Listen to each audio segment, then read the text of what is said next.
that we are in the early stages of what might one day be called World War III. They can only stretch the financial balance sheets so far before it breaks, and I have a feeling that we're very close to breaking points. It looks like a huge crisis coming to me. Private equity and private credit as a leading candidate of the next black swan is working pretty well right now. One of the things that most people don't realize is that a lot of AI revenue is dependent on government contracts to keep tabs on, to spy on, and to control the American population. The bulk of it is going to help the government keep tabs on us, make sure we're paying our taxes, make sure we're not doing negative things about the government or opposing the government, just like they do in China. I'd rather be stacking silver than any of those other things because it's real. Are we still in the boom, or has the bust already begun perhaps, and most people just don't recognize it yet?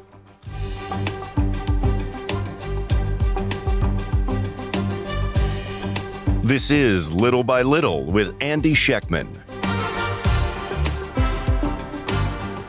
Welcome back, everyone, to a new episode of Little by Little, and very, very excited to bring back a returning guest, Mark Thornton, senior fellow at the Mises Institute and one of the foremost voices in Austrian economics, and with so much uncertainty in today's economy, and that is for sure. I can't think of a better guest to help us connect the dots. Very excited to welcome in Mark Thornton. Mark, welcome in, my man. Good to see you. Great to have you. And I've been looking very forward to this. How you been? It's great to be back on your show, and I've been great. We've had a great summer here at the Institute with undergraduate students and students coming in and people visiting, and we're getting ready for a very active fall to, go around the country and around the world with the good news of Austrian economics and free markets. Yeah, and I think of people, even well-educated people, typically educated in U.S. Higher education facilities, call them colleges, universities. It's focused on the Keynesian form of economics, and even highly educated people in that field don't quite understand what Austrian economics are. It's a breath of fresh air. It's an eye-opener. People should check out the Mises Institute for sure. Changed my life early on, and I think if more people understood it, I think it would change theirs as well. You know, Mark, we're living through, as the Chinese curse says, may you live in interesting times, which is a curse. These are fascinating, and especially the important macro events, maybe the biggest of our lifetime. I do mean that. We're seeing things change at a level no one's ever seen before. So let me start with the big picture. You know, you spent your career studying business cycles through the Austrian lens. And I'm curious, when you look at today's economy, where are we? Are we still in the boom, or has the bust already begun perhaps, and most people just don't recognize it yet? Well, I think the even bigger picture, and one that makes all the other smaller picture, including the business cycle, clearer to everyone, is the fact that we are in the early stages of what might one day be called World War III, because the world is in conflict pretty much everywhere you look. And that's certainly true with our quasi-war in the Ukraine and Russia, and it's very obviously true with the situation in the Middle East, where we're battling with Israel, the state of Iran. But really the conflict is domestically, created by the United States to a large extent. And it's focused on oil right now, with the Middle East certainly a big part of that, with shutting off of Russia and the pipeline from Russia, our takeover of the Venezuelan economy, which is unnoteworthy except for one thing, and that's oil. And it was oil that they were selling to China. And so this seems to be just a general tactic in the background running through everything that's going on, is that the United States is trying to use oil to somehow fight off China and cut it off from oil and raw materials and things of that nature. But China is very well endowed with a lot of resources and refining capacity for everything. And, they're 89% energy independent, one of the most significant countries, manufacturing countries, with almost 100% energy independence. Now, of course, built into that scenario is the business cycle. And the business cycle is really driven by the behavior of central banks, which have been inflating, keeping interest rates, real interest rates, very, very low for a very, very long period of time. And we have stock markets, particularly in the United States, at significant all-time highs and historic all-time highs as far as overvaluation. And that manipulation by our central bank, and it's true for other central banks as well, everybody's inflating. There's no question about that. But, below the surface, on the surface, you see our gross domestic product continuing to rise, our aggregate unemployment rate still in a normal range, and stock markets at or near all-time highs. So on the surface, it sounds fine and good. But below the surface, you have 2/3 of American households which are experiencing negative increases or real decreases in their purchasing power. And so you have 2/3 of Americans who are suffering from one degree to another from higher and higher prices in the economy. And, that's been a continuing process now for several years, actually. Some of it's being covered up by the internal activities of the central bank. Some of it's being covered up by the statistics that they use. But there's no question, given the fact that consumer sentiment measures and polls in the United States are at the lowest level they've ever been since they started taking those polls. And then we look at the real inflation-adjusted wage rates in the United States, not the overall income, which includes, assets and dividends and wealth producing forms of income, profits. But if we look at just wage rates and adjust them for inflation, that's falling. So, it's a bifurcated, divided economy where the vast majority are doing poor, and their prospects for improvement are diminishing, certainly. The wealthy are, riding high on the wave of the stock markets, as well as other assets that they are the primary holders for. So, it's, and then, of course, what happens to all of the macro moving pieces when that stock market reverses itself. It's sustainable for a long period of time, but that period of time is not infinite. They can only stretch the financial balance sheets so far before it breaks. And I have a feeling that we're very close to breaking points when it comes to corporate and individual balance sheets, mom and pop balance sheets, the bond market, which is, of course, supersized in comparison to the stock markets. And even in the stock markets, the leading edges in high tech, data centers, private equity and private credit, all of those things appear to be, the way they phrase it, is rolling over again. And what happens when all that breaks? And again, of course, the list of these financial factors would also include the national government deficit, which would balloon under those conditions.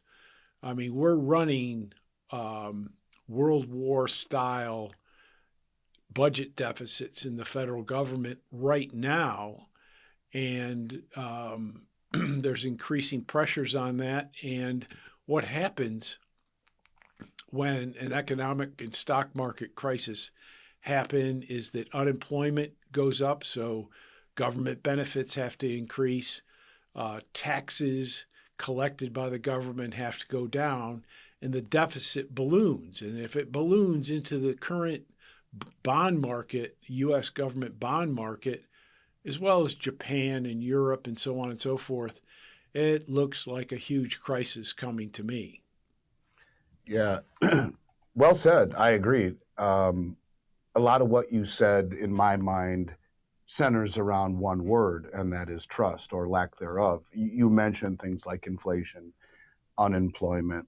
I don't know how many people trust the official narrative coming out of the Bureau of Labor Statistics. There have been a lot of times I thought they should just pull the L out and call it BS. But the long-term treasury yields, the bond market, I've always believed that the bond market is smarter than the economists or even the Federal Reserve. I think, we're conditioned to believe that inflation expectations mean the Fed can't accommodate and lower rates. Therefore, if rates remain elevated, we will attract money into the bond market. But if the world stops trusting not only the way we measure inflation and unemployment, if they stop trusting our fiscal irresponsibility and begin to really stop trusting us in terms of our ability to be fiscally responsible, our geopolitical and our foreign policy around the world, I think that is what the bond market is hinting at. And to that point, long-term treasury yields continue to climb, even though everyone seems to be expecting lower rates. Mark, what do you think the bond market is trying to tell us, to your point here, that the rest of the market might be missing? Well, it's your basic point. I think you're absolutely correct that fundamentally all of these activities and all of these feelings out there point to a general distrust. And in opinion polls, again, Americans do not trust their political institutions. They do not trust Congress and the political parties. 2/3 of Americans are actively opposed to our government right now. And of the remaining third, there's really only a small sliver that positively support the American government. So, and of course, a lot of those people went out of their way in the most recent polling to indicate that inflation is enemy number one. It's really harming their households and their budgets and their family life. They feel inflation as a tax that's building every paycheck and taking more and more of their purchasing power. So it's a general distrust. And then once you get that level of distrust up higher in the income and wealth categories of the population, the people who are, bondholders, who are investing money in companies and in government debt around the world. I mean, there's one country after another seems to be slipping from favor of this class. And that would certainly include Britain and Japan and many other countries, but it's happening here in the United States because we're stretching the limits of trust with investors, and that's really showing up in the government bond market. The 10-year U.S. government bond is in a recent high level, which means the prices of those bonds are falling.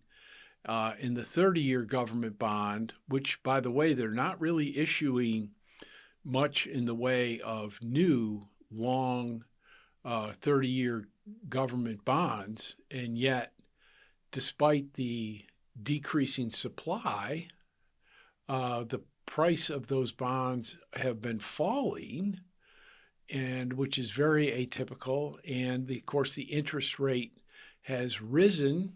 And if you look at a chart of the interest rate on the 30-year U.S. government bond, it's actually broken above a very high level of, I think the ceiling was over the last several years was about 5%, and it's recently broken above those levels, which is a very bad sign. It's a clear sign, I should say, of the level of distrust that you talked about, because the bond market in particular is it's a matter of trust or distrust for things like how much is the Fed going to inflate, how much inflation are they willing to tolerate. And right now, if you adjust these nominal market rates in the economy for the actual increases in prices, the actual price inflation in the economy, the rate of return, the after inflation rate of return for bondholders, despite the higher interest rates, is actually shrunk to a very low level. So they're not getting much of a return after inflation, and they're losing trust in the future of these long-term debt instruments. And that's why the Treasury has had to funnel almost all of the new borrowing into very short-term interest instruments into the economy. Yeah, I think you're out of your mind if you own a 30-year Treasury at 5%. I think people are also out of their mind to believe that inflation is under 3%. John Williams of Shadow Stats simply calculates inflation the way they used to before they've massaged it to placate their inflationary agenda. And he would say add an 11 before the number they're giving you, and that's closer to where we're at. I mean, you look at Fed Chair Warsh wants to strip out the outliers on either side, which would bring inflation even down closer to 2.5%. They haven't hit 2% in, I don't know, 7 or 8 years at all. And to think that that's an expectation. In fact, I even wonder why we are conditioned to believe 2% inflation is good. I mean, stable, if we had negative inflation, I think people's lives would be better. Why do we have to believe that the erosion of our money supply over time is a good thing? And that's another argument altogether. I had an interesting discussion with Judy Shelton about that, and she told me it was Janet Yellen's husband that proposed it years and years and years ago, so that because if you didn't have that, if you had stable prices, you couldn't give your workers a raise, or they would cut off the bottom line of the manufacturer. So if we have a 2% inflation and you give people a 1% cost per year increase, while they feel they're getting ahead, they're actually falling behind. And now the way that they've massaged the inflation numbers, a 5% yield is probably a negative real return of 5 or 6%. We'll couch that one for a moment, but I do agree with you. The bond market is signaling something that, hey, we want a higher yield than you're probably prepared to give. Let's switch gears a little bit. I've followed you now for a while, and I know that you've argued for years that easy money creates the illusion of prosperity. I agree, very much so. Suppressed interest rates create that illusion in our 401k, in our house. And this also encourages massive malinvestment and distortions in assets and malinvestment in businesses and all of these things that wouldn't otherwise happen if you didn't have a suppressed or distorted super low interest rate environment. Now, one of the questions I want to ask you is something that's been on my mind a little bit lately. It's about private credit, and we've seen it explode over the last few years, and it's largely outside the traditional banking system. Recently, we've seen funds gated and repetitively, and stress beginning to show. The FDIC just came out and said they're concerned about the exposure even to the big banks for private credit, because private credit still borrows money from the big banks. One of the things I wanted to ask you is that most recently, we've seen the heads of credit, private credit, at both Blackstone and BlackRock, the two big entities that experience these gating episodes. They both stepped down recently at the same time. Now, maybe it's just a coincidence and maybe it's not. How significant to you is the private credit risk? And could it be the next crack maybe that investors should be watching? I'll tell you that I am. Oh, yes. I mean, I explored private credit, private equity, actually, as the next black swan a while back on my own podcast. And this form of financing, very similar to junk bonds, and it emerged in the flood of credit that came into the market during and after COVID. And ultimately, the market's going to find ways of putting the Fed's funny money to work. And that's what emerged in 2022 through 2025. And it was a boom of tremendous expansion of credit and, getting into the financial books of so many different companies and so many different financial entities. And it was only a matter of time that the results of this type of financing would start to show up. And that happened at the end of 2025 when all of a sudden, private equity couldn't get access to money to make their deals. The deals started souring, and private credit was brought in as a way of, funneling new funds into this apparatus. And then at the end of 2025, the Fed had to start quantitative easing with a new program that they said this is not quantitative easing. Of course, it was quantitative easing, but they said it was because of illiquidity in private equity and private credit and a few other places in the economy. So they started injecting $40 billion of brand new money into the marketplace late last year, and they've been doing it every month. It was supposed to be a short-term stopgap measure, and it's continued on. I expect that it's going to expand to a great extent and not contract and go away as a short-term measure because the results from private equity continue to come out and to continue to be negative, whereas when they first started, everything was hunky-dory. None of the new financial creations was showing losses. But when you're dealing with high-risk finance, it's built in that you're going to, if you have 100 deals, there's a certain percentage of them that you expect to do badly and you expect to do poorly and not make it. Well, once that started emerging in late 2025, that's when the Fed came to the rescue. But things have not improved. Things have only gone further south. And when I heard that both of those CEOs mysteriously are stepping down in unison, I thought, well, that is really not an indication of what's going on right now, but what is to come in the near future. They don't want to be there, or they're being kicked out or forced out in some respect because they threaten the overall brand that their operations represent. So that's what I think is happening, is that they've been displaced or have left because there's more bad news on the horizon. And it looks like the case for private equity and private credit as a leading candidate of the next black swan is working pretty well right now. And unfortunately, of course, the tie-ins between those two facets of the market and banks, for example, are going to lead to widespread negative consequences and make it more difficult for the rest of the market to maintain the flow of funds, for everything from margin debt to financing the federal government. So you can imagine how that one black swan, which was small and teeny 5 years ago, is now uppermost in the thinking on Wall Street, the big banks, and the U.S. Treasury Department.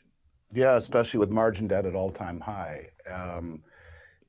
It certainly is something for people to ponder. And you have a lot of very wealthy families that are loaded into private equity that could very quickly change that dynamic. All of this kind of brings me to gold for a little bit.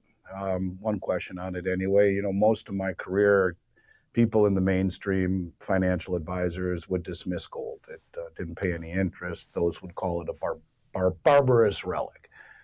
But for the last 9 years, and I've screamed about this on my podcast as much as I can, being redundant as possible, the central banks, which I consider to be not only the biggest money in the world, but the most well-informed, privy to analysts and information none of us will ever see. Maybe you will at the Mises Institute, but most of us won't. And these folks have been buying gold hand over fist. In fact, over the last several years, at the fastest pace in modern history. In fact, this first quarter of this year, it was the largest first quarter purchase ever in the history of central banks, gold-wise. And in fact, they lied about it, as the World Gold Council said, no, you didn't buy 16 tons, you bought 244 tons. By a factor of 15, you lied. They're keeping it quiet. And they showed the import-export numbers, and were able to say the central banks bought 15 times what they said they bought.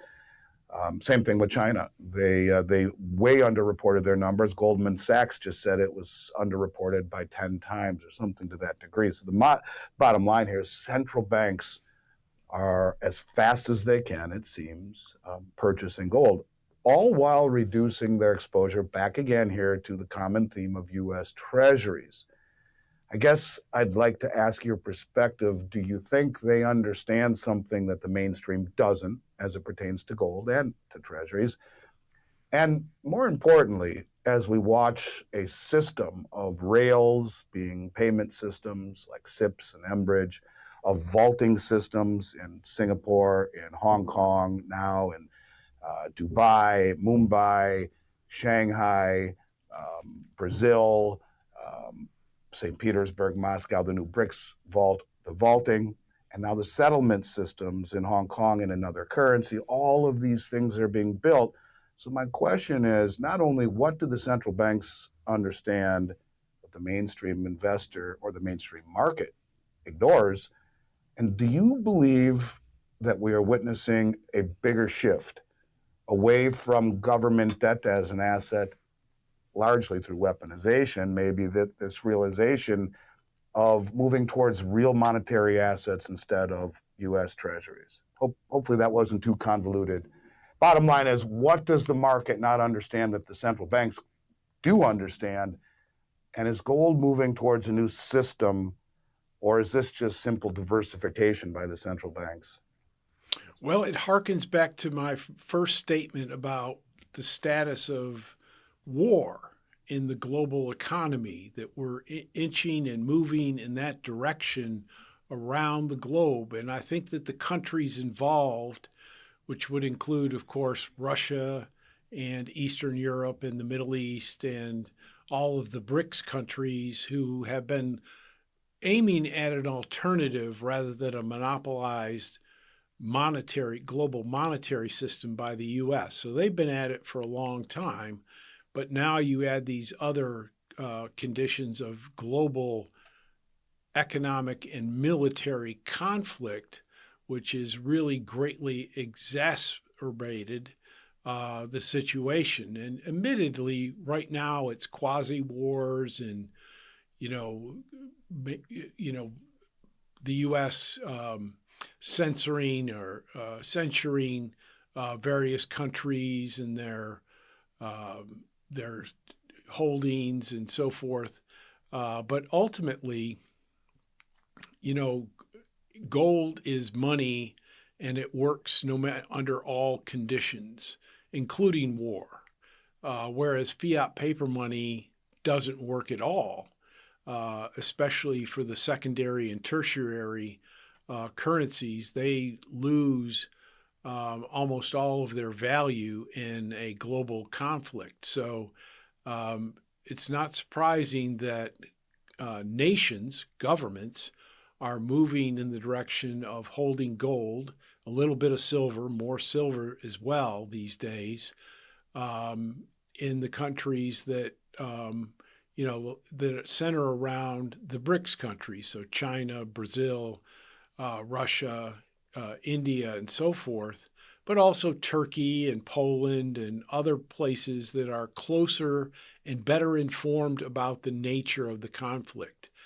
Now, in Western Europe and in the United States, all of those countries and nations, the governments, and the regular people seem to be completely out to lunch as far as it being informed of the status of the situation. And Americans in particular, because we've had a dominating currency, they seem completely unaware. So Americans are not really, and Canadians and Western Europeans are not really buying gold and silver to protect their wealth under what could be very radically different environment moving forward, whereas countries that have a better knowledge about the effects of inflation and the status of the current situation, such as Japan, China, India, Turkey, and so forth, not only are those nations and their central banks buying gold and silver, but the people themselves are also heavily invested throughout the whole Asia Minor and Middle East, and throughout Asia, from Eastern Europe all the way over to Japan. So, there's some people who are misinformed and governments who are misinforming, and so it depends on where you are, because it depends on how well the information is available and how much propaganda is working against people acquiring the correct information about the current status of the global economy and what seems very likely to happen coming in the future. Yeah, I agree. Very much so, as a matter of fact, and I do think that gold is being viewed as kind of as an alternative to that type of, to the sanctioning, to the weaponization, to the fiscal irresponsibility, to the uncertainty, to the lack of trust. Let's shift gears just a little bit and talk about AI. And I think that everyone agrees it's going to change the world. You can see it. It's kind of frightening, as a matter of fact. But history also teaches us that just about every revolutionary technology, you look at the railroads, which I studied, electricity, to the internet, all of these massive innovations, revolutionary innovations and technology, somehow created an investment bubble first before that technology changed the world. And do you believe we are watching the next great tech revolution, or are we still in the great investment bubble phase, as we've seen before?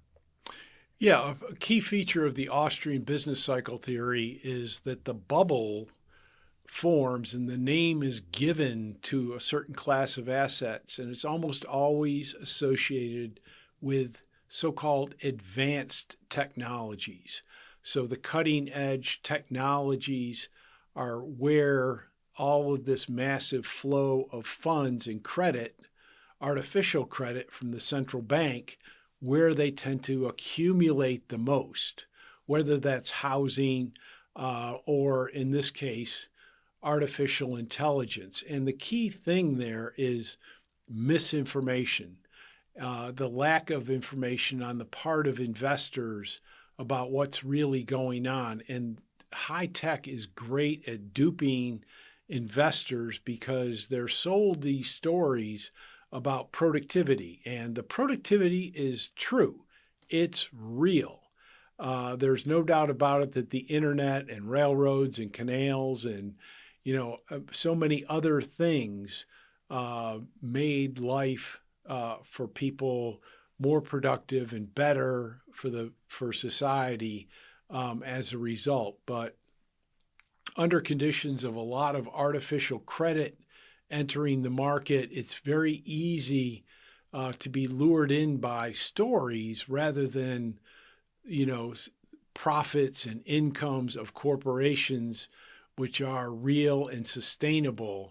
And so the investment gets overdone. In addition to flooding into certain sectors, it gets overdone in those sectors as well. And so the valuations, of course, just fly off the page in terms of anything related to normal conditions. And so that's a feature of the Austrian theory of the business cycle, of how it comes about and what the expected results are. And we expect a cluster of entrepreneurial and investment error to occur, sometime in the near future with respect to artificial intelligence. But also in terms of artificial intelligence, we have a very small number of companies that are leading the way, and then all of their suppliers following in the aftermath. And these are corporations that have very high credit ratings, so they can borrow money at very low interest rates. And they know that the real interest rates right now are either very low when you adjust it for inflation, or even negative, as you correctly suggest. So they're borrowing money almost for free, and they're borrowing hundreds of billions of dollars of money, and they know they can, or they expect that they'll be able to pay the loans off, the bonds off, with inflated away dollars. And so they're being lured in. They're better informed than most people, and they're better positioned than most people, but they are also succumbing to the lure of the inflationary process. And they have prospects of the government bailing them out by the Treasury and the Fed and so forth. They've been encouraged by the government to do all of this. They've been brought to Washington, D.C. by President Trump and given a lot of inside information by the administration and flights around the world and so on and so forth. And also, they've been given a lot of government contracts. One of the things that most people don't realize is that a lot of AI revenue is dependent on government contracts to keep tabs on, to spy on, and to control the American population. So those are things that the government is touting in terms of AI is going to help us with jobs and productivity and so on and so forth. But I think the bulk of it is going to help the government keep tabs on us, make sure we're paying our taxes, make sure we're not, doing negative things about the government or opposing the government, just like they do in China, where they basically suppress people's privacy and they suppress people's civil rights, their natural rights, their human rights on a very large scale. And I think that's why there's such a mad rush to get this done as soon as possible.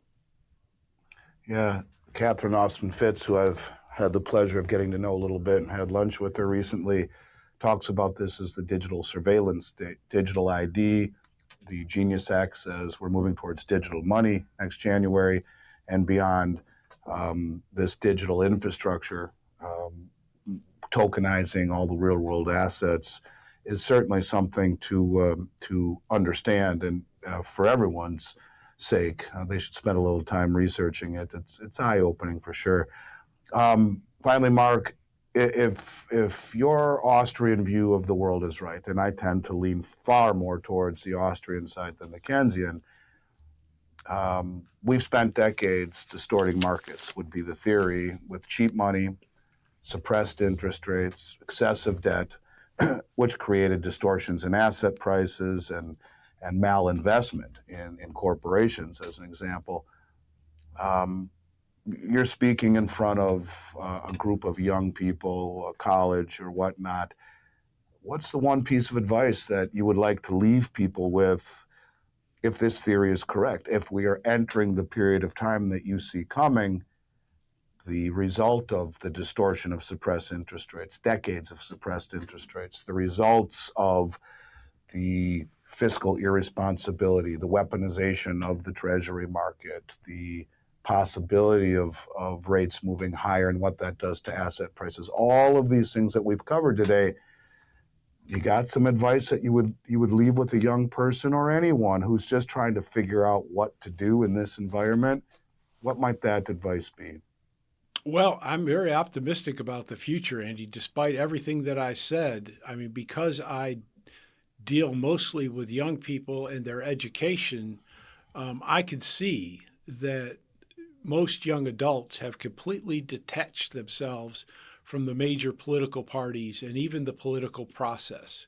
So they know that that is not the wave of the future or a way to make themselves or society better.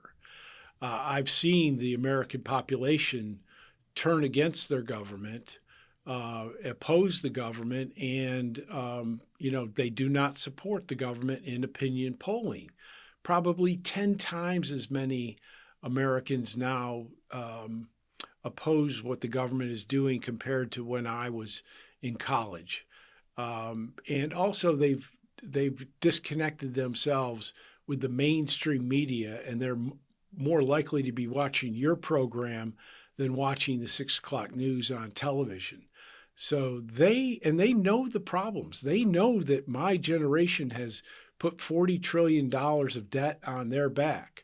They know that my generation has created and expanded this Social Security monster, and it's already running red ink. And they know that government, my generation has gotten government to expand into healthcare and into higher education to the point where it's beyond affordable for most people. And they've driven the quality of healthcare and health in America down, and education and the value of a college degree down. So they're very well aware of the current situation, and they know, because of the cumulative effect of all that is not the government doing the favors. That's the government causing problems. And so I encourage them to be able to learn how to understand what's propaganda and what's not. And of course, most of all, I encourage them to understand how a free market economy works and the theoretical connections which keep it all together and keep it very well regulated without any government intervention, and to realize that a free society is a prosperous society, it's a happy society, and that when you see these signs of financial and economic unbalances, mismanagement, you can almost always find a government program or a regulation or something behind the scene that's causing it. And they're very receptive to that. It's very intuitive to them. And so the teaching Austrian economics, the economics presented by the Austrian school over the last 150 years, has become easier and easier for me over time, precisely because of the changes from my generation, which was, Cold War, believe in the state, all that kind of stuff, to now where they're completely questioning everything that gets put forth to them, and they're eliminating things that they realize, like the major political parties and the old mainstream media, that are clearly not worth their time and effort and are misleading. Well, Mark, I appreciate your sage wisdom, and I'm sure people will get a lot out of it. I understand you have an offer for our listeners, and what's the best way for people to follow what you're doing at the Mises Institute? Well, it's mises.org, and I have a podcast. We have several short podcasts that we do from the Mises Institute, and we're giving away short books this entire year and this coming month is Murray Rothbard's the case for 100% gold dollar, which seemed to be completely unrealistic decades ago, but now is I think within our reach. As more and more Americans and people around the world really actually say, I'm not holding U.S. dollars. I'm not holding U.S. bonds or bonds. I'm not holding life insurance policies. I'd rather be stacking silver than any of those other things because it's real. Well, that's just the first step until we get to an ideological movement that forces the political system to help us get back to this market form of money where gold and silver are money in society, and we don't need central banks and all this regulatory state to keep us safe. Gold and silver coins, believe me, once you get your hands on them, you feel a lot safer just doing that. Well, God bless you, Mark. Thank you for doing what you're doing. Very selfless endeavor and trying to wake up people and young people that education is everything. Information is everything. You can see that in the markets too. Mark, I once again have thoroughly enjoyed chatting with you, and I hope we do it again before too long. But you have my respect, certainly, and that of the Mises Institute, and I hope everyone checks it out. It changed my life 30 plus years ago, actually about 35 years ago, changed my life, and I wouldn't give it up for anything. So thank you once again for joining, and look forward to picking up where we left off. Until then, I hope you and everyone else has a wonderful day and stays well. Thank you, Andy. I love you and everything you do. Thanks, buddy.